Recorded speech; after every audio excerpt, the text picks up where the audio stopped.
మూసీ పునరుజ్జీవ ప్రాజెక్టులో భాగంగా మంచిరేవుల దగ్గర ఓంకారేశ్వర ఆలయ నిర్మాణం కోసం ముఖ్యమంత్రి రేవంత్ రెడ్డి శంకుస్థాపన చేశారు. రేవంత్ రెడ్డి మాట్లాడుతున్నారు, లైవ్లో చూద్దాం.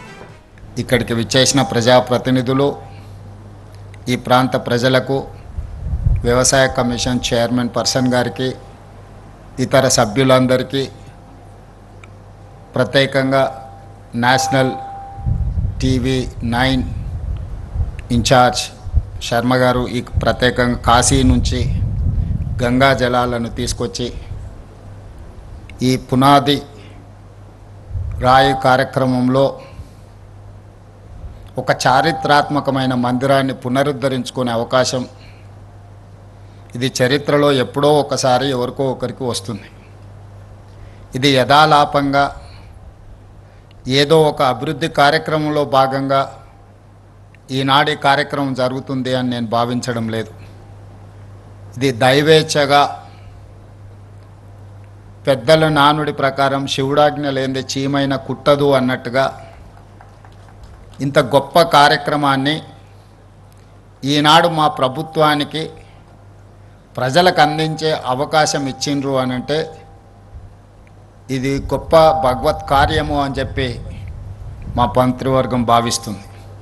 ఈనాడు దాదాపుగా 8 ఎకరాలలో 700 కోట్ల రూపాయలతో 1400 సంవత్సరాల పురాతనమైన ఆలయం, ఆనాటి రాచకూటుల నుంచి 800 సంవత్సరాల క్రితం కాకతీయుల వరకు ఈ ప్రాంతాన్ని సందర్శించడం, ఈ ప్రాంతంలో యోగులు ఇక్కడ తపస్సు చేయడం, ఈ ప్రాంతానికి ఒక గొప్ప చరిత్ర ఉన్నది.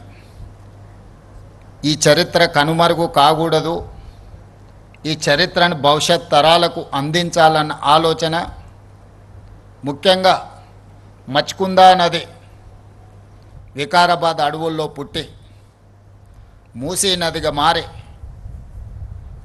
హిమాయత్ సాగర్, ఉస్మాన్ సాగర్లో ఈసా నదిగా ప్రవహించి ఈ ప్రాంతాన్ని పునీతం చేస్తున్న 2 నదులను ప్రక్షాళన చేయాలి, ఈ నదులను పునరుద్ధరించాలి అనే కార్యక్రమాన్ని చాలా సంవత్సరాల నుంచి చాలామంది ముఖ్యమంత్రులు ఆలోచన చేసినారు, ప్రణాళికలు రచించారు. ఉమ్మడి రాష్ట్రంలో, తెలంగాణ రాష్ట్రంలో కూడా చాలామంది ప్రజాప్రతినిధులు ఈ కార్యక్రమాన్ని ముందుకు తీసుకెళ్లాలని ప్రయత్నాలు చేసినారు. కారణాలు ఏమైనా ప్రయత్నం ముందుకు సాగలేదు. నేను మా మిత్రులు భట్టి విక్రమార్క గారితో మాట్లాడుతున్నప్పుడు వారు అన్నారు, ఇన్ని ఆటంకాలు వచ్చి ఇన్ని శతాబ్దాల యొక్క చరిత్రను పునరుద్ధరించే అవకాశం మనకు దక్కింది అని అంటే చరిత్రలో మనం ఒక మంచి పని చేసే అవకాశం ఈ జన్మలో మనకు దక్కినట్టుగా మనం భావించాలి. దీని బాధ్యతతోనే కాదు, అత్యంత పవిత్రతో కూడుకున్న కార్యక్రమంగా మనం భావించి ముందుకు వెళ్ళాలి. విమర్శలు వచ్చినా, అడ్డంకులు సృష్టించినా దేవుడే ఆ అడ్డంకులను అధిగమించే విధంగా మనకు శక్తినిస్తాడు. మీరు ఈ విమర్శల్ని పట్టించుకోవాల్సిన అవసరం లేదు. ప్రజల యొక్క నమ్మకం, విశ్వాసానికి ఈరోజు మీరు చేపడుతున్న కార్యక్రమం చాలా మంచిది, మీరు ముందుకు సాగండి అని చెప్పి ఉప ముఖ్యమంత్రి గారు నాకు సూచన చేయడం జరిగింది. అందుకే మిత్రులారా, ఈ వేదిక మీద నుంచి హైదరాబాద్ నగర ప్రజలకే కాదు, తెలంగాణ రాష్ట్ర పౌరులకు నా విజ్ఞప్తి ఒకటే. చరిత్రను గమనించినప్పుడు నదీ పరివాహక ప్రాంతంలోనే నాగరికత అభివృద్ధి చెందింది. సముద్రాల చెంతనే వ్యాపార కేంద్రాలుగా రాణించినాయి. ఈరోజు ఎక్కడైతే సముద్రం ఉందో సముద్రం పక్కన ఉన్న నగరాలన్నీ కూడా గొప్ప గొప్ప వ్యాపార కేంద్రాలుగా మారినాయి. ఉమ్మడి రాష్ట్రంలో విశాఖపట్నం అయినా తీసుకోండి, ఈనాడు నెల్లూరు ప్రాంతంలో కృష్ణపట్నం పోర్టునైనా తీసుకోండి, దేశంలో ఎక్కడైనా మీరు చూడండి, కలకత్తా నగరాలు కానీ, ముంబై నగరం కానీ, చెన్నై నగరం కానీ, ఏ నగరాన్ని తీసుకున్నా సముద్రపు ఒడ్డున్న నగరాలు, రాష్ట్రాలే అంతంత గొప్పగా రాణించడం జరిగింది. ఆర్థిక అభివృద్ధి జరిగింది. ఈ ఆర్థిక అభివృద్ధి పరిశ్రమల యజమానులకే కాదు, అందులో శ్రమ చేసే ప్రతి చదువుకున్న చదువు లేని వాళ్ళకు కూడా ఉద్యోగ ఉపాధి అవకాశాలు కల్పించడానికి, ఈ దేశంలో నిరుద్యోగ సమస్యను శాశ్వతంగా నిర్మూలించడానికి ఈ సముద్రాలు, ఈ నగరాలు, ఈ నదులు, ఈ పరిశ్రమలన్నీ కూడా ఉపయోగపడ్డాయి. భారతదేశంలోని 29 రాష్ట్రాలలో సముద్రపు ఒడ్డు లేని ఏకైక రాష్ట్రం తెలంగాణ రాష్ట్రం.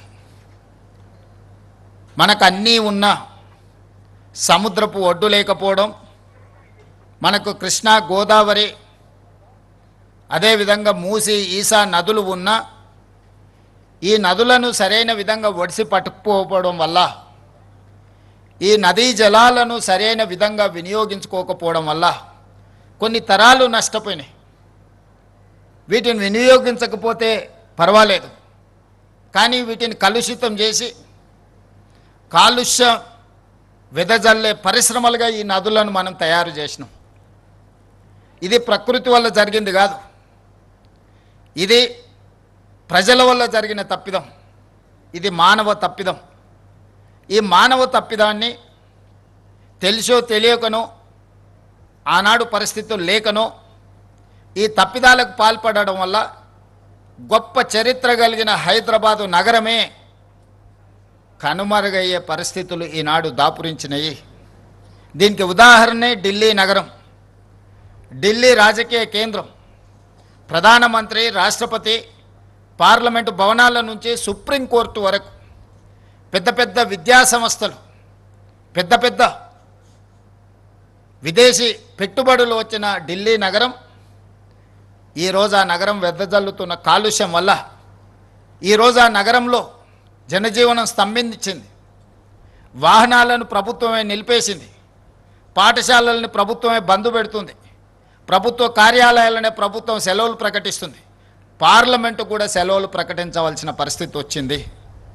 నేను ఒక్కటే అడుగుతున్న ఈ ప్రాంత ప్రజాప్రతినిధులను, ఢిల్లీ నగరంలో ప్రధానమంత్రి, రాష్ట్రపతి ఉన్నా కాలుష్యాన్ని మనం సరైన సమయంలో నియంత్రించకపోవడం వల్ల యమునా నది కాలుష్యమై ఢిల్లీ నగరాన్ని కప్పేస్తుంటే, ప్రభుత్వ కార్యాలయాలన్నీ సెలవులు ప్రకటిస్తుంటే, అక్కడికి వచ్చిన పెట్టుబడులు ఇతర రాష్ట్రాలకు, ఇతర దేశాలకు తరలిపోతుంటే, ఆ నగరం నుంచి, ఆ నగరంలో వెదజల్లుతున్న కాలుష్యం నుంచి మనం ఏదైనా నేర్చుకోవాల్సిన అవసరం ఉన్నదా లేదా?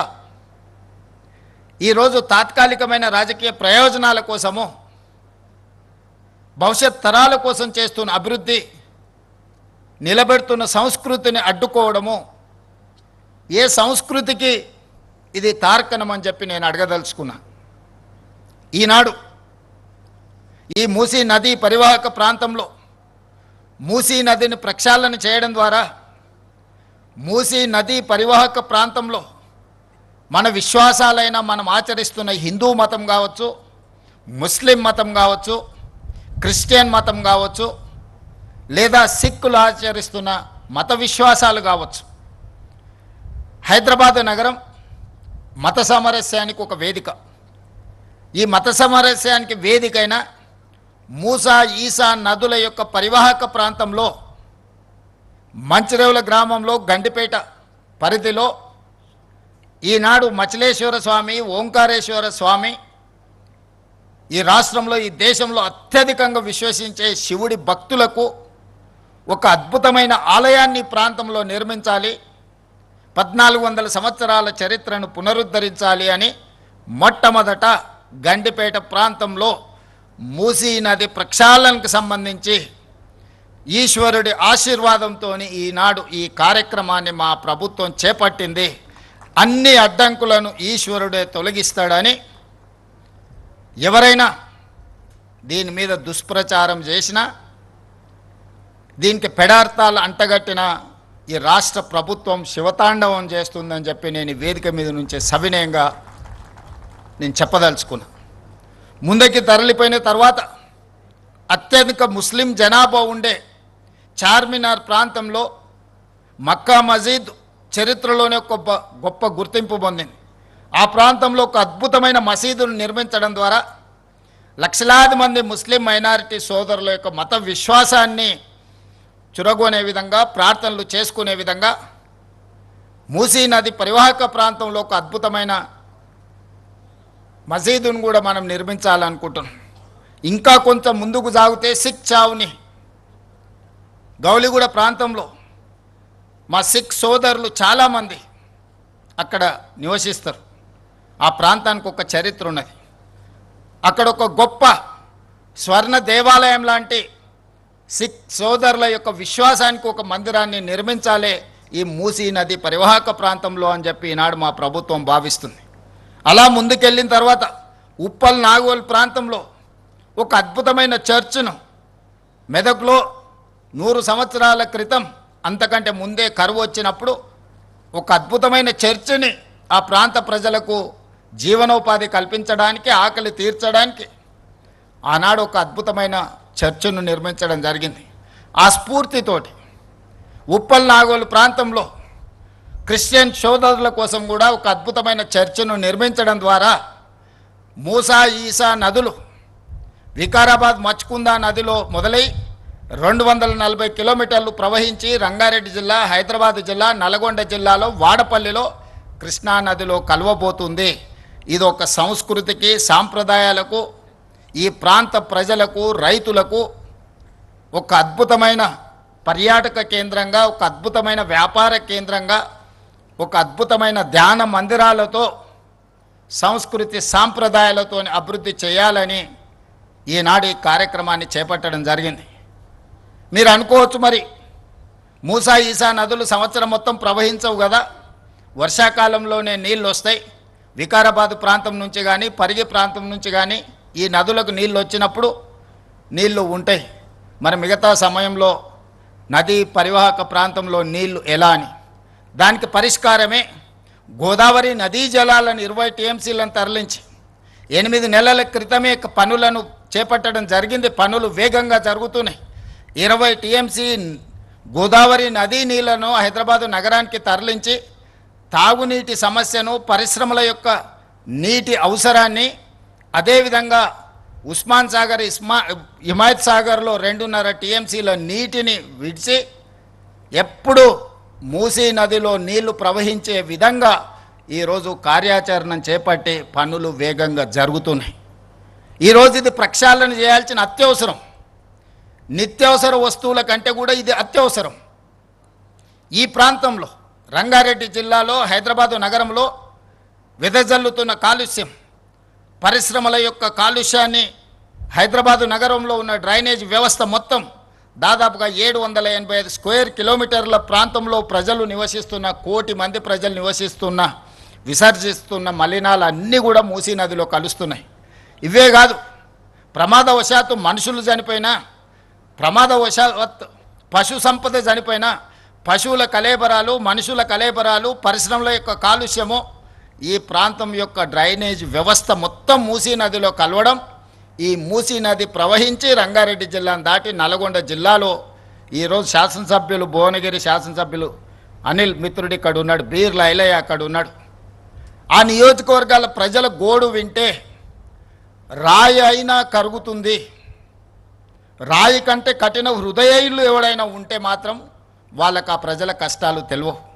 ఈ కాలుష్యం వల్ల ప్రాంతంలో వ్యవసాయంలో పండించిన పంటలు ఎవ్వరూ తినలేని పరిస్థితి వచ్చినాయి.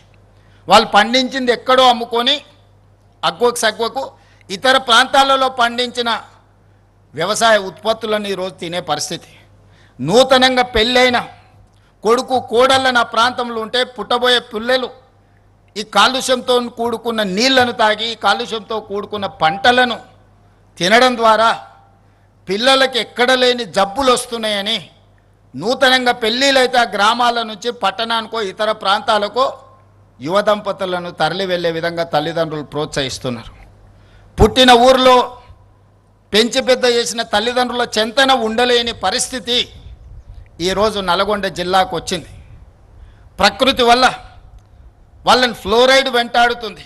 పుట్టడంతోనే అంగవైకల్యం, కాలు వంకర, కన్ను వంకర, నడువు వంకర. కన్న తల్లిదండ్రులు వ్యవసాయ కూలీలకు వెళ్ళాలంటే ఇలాంటి అవిటి పిల్లల్ని ఇంట్లో మంచానికి కట్టేసి బయటికి వెళ్తే ఎక్కడికి వెళ్తారో, మానసిక వైకల్యంతో ఇంటికి వస్తారో రారో అని ఇంట్లో పెట్టి తలుపు పెట్టి తాళం వేసుకొని వ్యవసాయానికి వెళ్ళే పరిస్థితులు నల్గొండ జిల్లాలో ఫ్లోరైడ్ వల్ల వచ్చినాయి. అది ప్రకృతి వైపరీత్యం. దాన్ని సరిదిద్దడానికి ప్రభుత్వాలు చేస్తున్నాయి. కానీ ఈనాడు మూసీ నది పరివాహక ప్రాంతం వెదజల్లుతున్న కాలుష్యం ఇది మానవ తప్పిదం.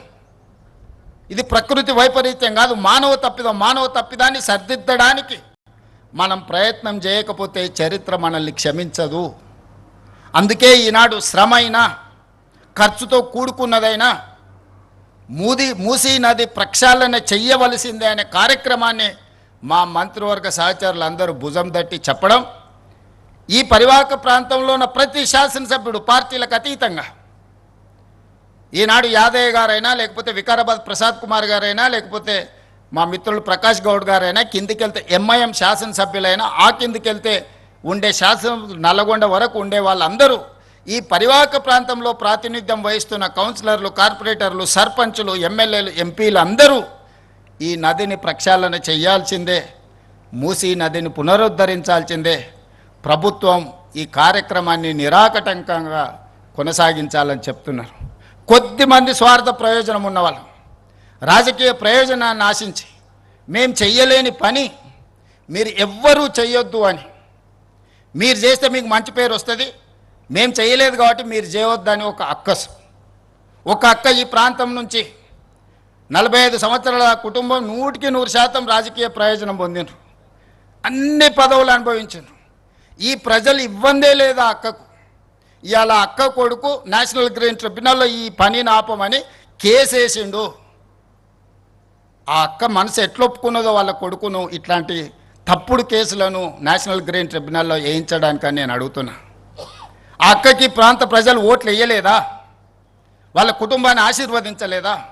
ఈరోజు ఈ రాష్ట్రంలో, ఈ దేశంలో ఆ అక్కకు గుర్తింపు వచ్చింది, ఆ కుటుంబానికి గుర్తింపు వచ్చింది. ఇవాళ ప్రజాప్రతినిధులుగా, మంత్రులుగా పదవులు అనుభవించిండ్రంటే ఈ ప్రాంత ప్రజల ఆశీర్వాదం లేదా? ఈ ప్రాంత ప్రజల ఆకాంక్షలకు వ్యతిరేకంగా, ఈ ప్రాంత అభివృద్ధిని అడ్డుకోవడానికి నీ కన్న కొడుకే ఎన్జిటీలో కేసు వేస్తుంటే ప్రజాప్రతినిధిగా మీరు కొనసాగడానికి అర్హత ఉందా అని చెప్పి నేను ఆ అక్కని సందర్భంగా అడగదలుచుకున్నా. ఒకప్పుడు నాకు కూడా చాలా దగ్గర, ఆనాడు ఇట్లా లేకుండే. మరి ఈనాడు అట్లా తయారవ్వడానికి కారణం ఏందో నాకైతే తెలియదు. మంచి చెడు రెండు ఉంటాయి. మన సహవాస దోషం వల్ల మంచి వాళ్ళతో ఉంటే మంచిగా ఉంటాం, చెడు స్నేహం చేస్తే చెడిపోతారని పెద్దలు చెప్పారు. మంచి వాళ్ళని 10 రూపాయలు ఇచ్చి దగ్గరికి తెచ్చుకోవాలి, చెడు వాళ్ళు ఉంటే 10 రూపాయలు ఇచ్చి వాళ్ళ స్నేహాన్ని విడిపించుకోవాలని పెద్దలు చెప్పారు. ఈ చిన్న సూత్రం ఆ అక్కకు అర్థం కావడం లేదా అని నేను అడుగుతున్నా. అందుకే ఈ వేదిక మీద నుంచి అక్కగారికి సవినయంగా విజ్ఞప్తి చేస్తున్నా. ఈ ప్రాజెక్టును అడ్డుకోవడానికి నీ పుత్రరత్నం వేసిన ఎన్జిటి కేసును తక్షణమే ఉపసంహరించుకోండి, లేకపోతే ఈ ప్రాంత ప్రజలు మీ కుటుంబాన్ని సామాజిక బహిష్కరణ చేసే పరిస్థితి వస్తుంది, అంత దూరం రానియొద్దు అని చెప్పి నేను వారికి సూచన చేస్తున్నా. వారి వెనకాల ముసుగు దొడుక్కొని దాక్కున్న వాళ్ళకు కూడా నేను చెప్తున్నా, మీ వల్ల కాని పనులు చాలా మేము చేస్తున్నాం. మీరు ఇట్లనే ఉంటే ఆ హోదా కూడా మిగలదు. ఇలాంటి చిల్లర మల్లర ప్రయత్నాలని మానేయమని ఆ వెనకాల దాచుకొని ముసుగు దొడుక్కొని మూసి అభివృద్ధి కార్యక్రమాన్ని అడ్డుకుంటున్న వాళ్ళకు కూడా నేను సూచన చేస్తున్నా. ఇది రాజకీయ వేదిక కాదు, కానీ ఈ ప్రాజెక్టుకు సంబంధించిన అంశం కాబట్టి ఈ వేదిక మీద నుంచి నేను ప్రస్తావిస్తున్నా. ఏది ఏమైనా 600 అక్కడి సూర్యుడు ఇక్కడ మొలిసిన ఈ ప్రాజెక్టు చేసి తీరుతాము. ఇది మా దీక్ష, ఇది మా శివ దీక్ష. రామప్ప మందిరం ఆనాడు పనులు మొదలుపెట్టినప్పుడు అక్కడ దర్శనం చేసుకొని రుద్రదేవుడు నిర్మించిన రామప్ప ఆలయంలో మొక్కుకొని బయలుదేరినాం. ప్రజాపాలన తెస్తాం, ప్రజలకు మేలు చేస్తామని. ఆ రామప్ప ఆలయ నమూనానే ఈరోజు మంచిరేవులలో నిర్మించాలి అని మేము అనుకుంటున్నాం. శిల్పులను కూడా మేము విజ్ఞప్తి చేసినాం. ఆ రామప్ప ఆలయ శివుడి సాక్షిగా ఈ వేదిక మీద నుంచి నేను చెప్పదలుచుకున్నా, ఖచ్చితంగా మూసీ నది ప్రక్షాళనే కాదు, ఇక్కడ ఆలయాన్ని నిర్మించి ఒక గొప్ప పుణ్యక్షేత్రంగా, దక్షిణ కాశీగా, ఈనాడు కాశీ నుంచి గంగా జలాలు తీసుకొచ్చింది యథాలాపంగా కాదు, దక్షిణ కాశీగా రాణించే విధంగా ఈ పుణ్యక్షేత్రాన్ని ముందుకు తీసుకెళ్తాం. మీరందరూ అండగా నిలబడండి, ఆశీర్వదించండి. ఈ అభివృద్ధిని చూపించి మేము ఓట్లు అడగం. నేను మాట ఇస్తున్నా, ఈ అద్భుతమైన అభివృద్ధి చూస్తే ఈ దేవాలయాన్ని చూసి వాళ్ళకు ఓట్లు వేస్తారేమని ఓట్ల కోసము నోట్ల కోసం ఈ ప్రయత్నం కాదు. చరిత్రలో దేవుడు మనకు ఒక అవకాశం ఇచ్చిండు, దాన్ని సద్వినియోగం చేసుకోవాలనేదే మా ప్రయత్నం. దయచేసి సహకరించాల్సిందిగా అందరికీ విజ్ఞప్తి చేస్తూ, ఇంత మంచి కార్యక్రమాన్ని వేద పండితుల పర్యవేక్షణలో ఒక అద్భుత కార్యక్రమాన్ని నిర్వహించిన మూసీ రివర్ డెవలప్మెంట్ అధికారులను అందరినీ కూడా మనస్ఫూర్తిగా అభినందిస్తూ, చీఫ్ సెక్రటరీ, డీజీపీ, గ్రేహాండ్స్, ఇతర ప్రభుత్వ శాఖలను అన్నిటిని కూడా అభినందిస్తూ మీ అందరి దగ్గర సెలవు తీసుకుంటున్న ధన్యవాదాలు మిత్రులారా. ధన్యవాదాలు. భట్టిగారి సూచన, ప్రజల పట్లున్న మాకున్న నిబద్ధత, మా సంకల్పం, మా చిత్తశుద్ధి, అంతిమంగా ప్రజలే మాకు దేవుళ్ళు, వాళ్ళ ఆదేశాల మేరకు మేము ముందుకు సాగుతామని చెప్పి మీ అందరికీ తెలియజేస్తున్నాం. గౌరవ